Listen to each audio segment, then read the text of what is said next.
Not joking when I tell you he has rehearsed time and time again in front of his cats. Not a joke, true story. It's Smitty, he does Afternoons on Rock 105. Give him a round of applause, everybody.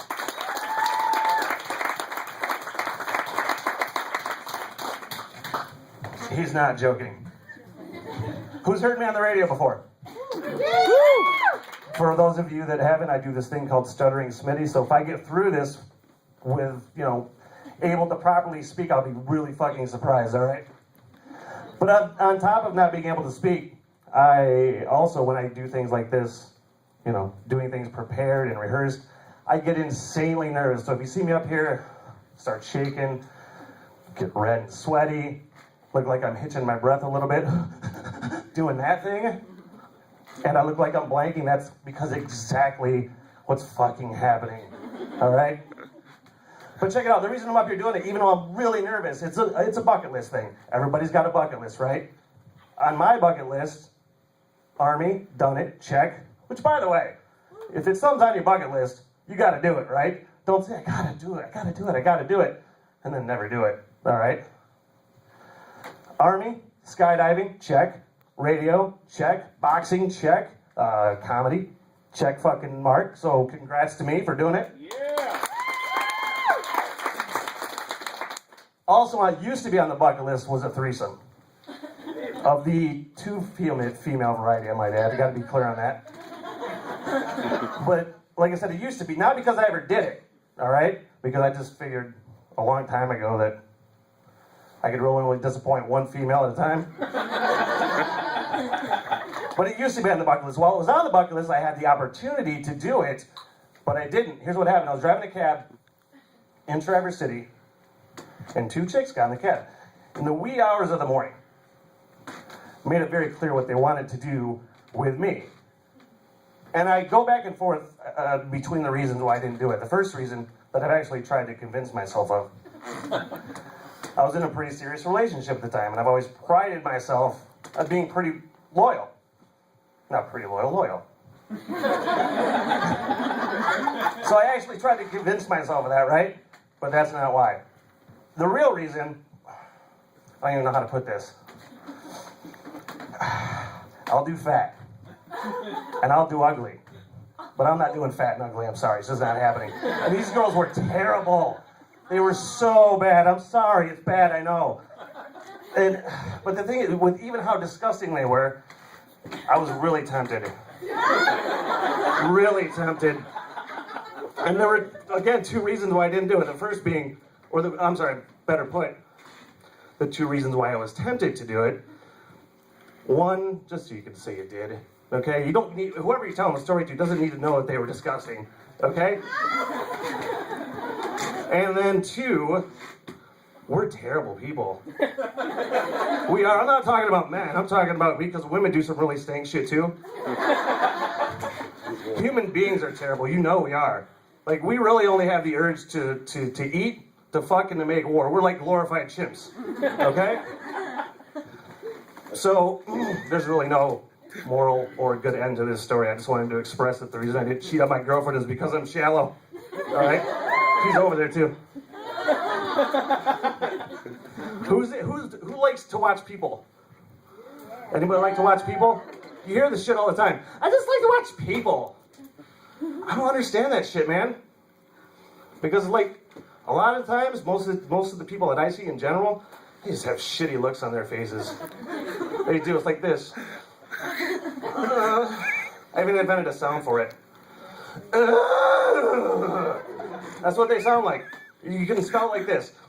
Capital U, little u, capital U, little u, capital U, little u, capital G, little g, capital G, little g, capital G, little g, capital H, little h, capital H, little h, capital H, little h.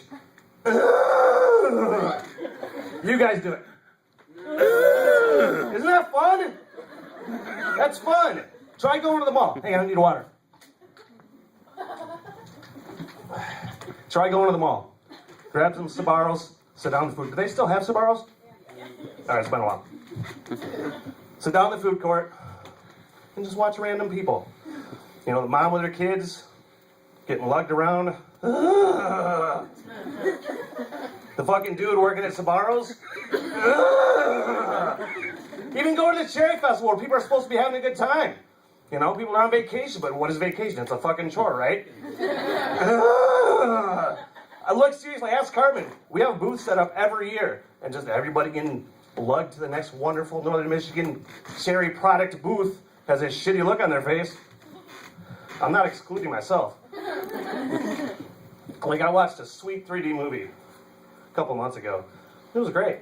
From front to back, movie was awesome. But what do they have at the beginning of the movies? Previews. And fucking ads now. They have commercials at the beginning of these things. From the start time of the movie, it was like 9 o'clock. The movie didn't start till 9:30. It was all fucking commercials. So even like these random, seldom, beautiful, happy moments are just surrounded by shitty things. So I catch myself. You know what makes me happy though? Really? My cats. He wasn't kidding, man. Like, I tell myself, and if you hear me on the radio, and if you follow me on Facebook, I say I hate my cats. I say it because dudes are supposed to say that shit. Okay? But I love them, man. Anybody that has cats knows. Like, dogs are funny.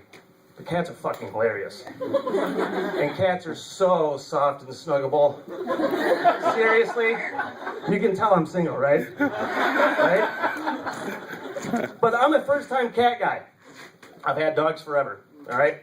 So a while ago, I'm thinking, I really want to adopt some cats before football season starts. Then I thought, that's the least manly thing I've ever thought in my life.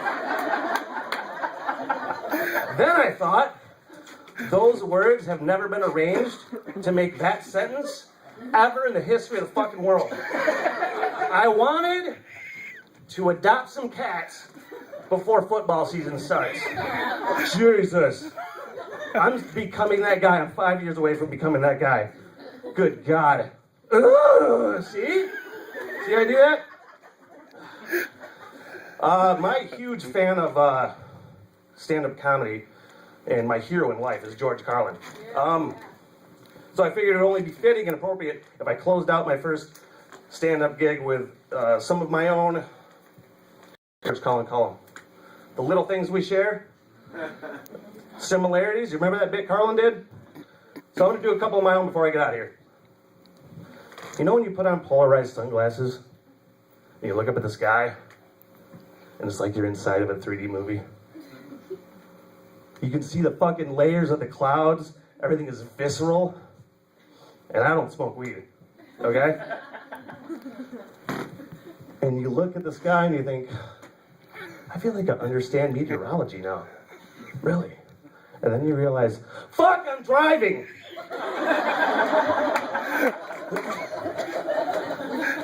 Dudes, is there really ever a worse slow motion moment when you're taking a piss and the toilet seat starts to fall down?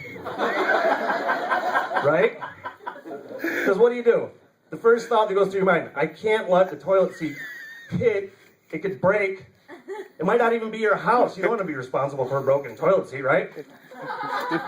Then your next thought, I don't want to piss on the seat. That's fucking gross, and I don't want to clean up piss. All this goes through your mind as the toilet seat is falling. And it usually goes something like this. You like how I just use that prop? Like my dick's that big? It feels like you're having a seizure when you do that. And, figures the last one I'd fucking forget, right? Okay, you know you're sitting down on the couch or in the car and you fart? And you have that very defined bubble that comes out of your butt, and it creeps up through your crotch, through your leg, through the front of your waistband, and it tickles the whole way out? What the fuck is that? What do you try to do right after that? You brainstorm how you can recreate that shit. Don't you? You can't recreate that shit though. It's the magic, tickling, fart bubble. It's like seeing a fucking unicorn, all right? It's a very random, seldom, beautiful, happy moment. Ugh. Thanks a lot, guys. Appreciate it. Woo!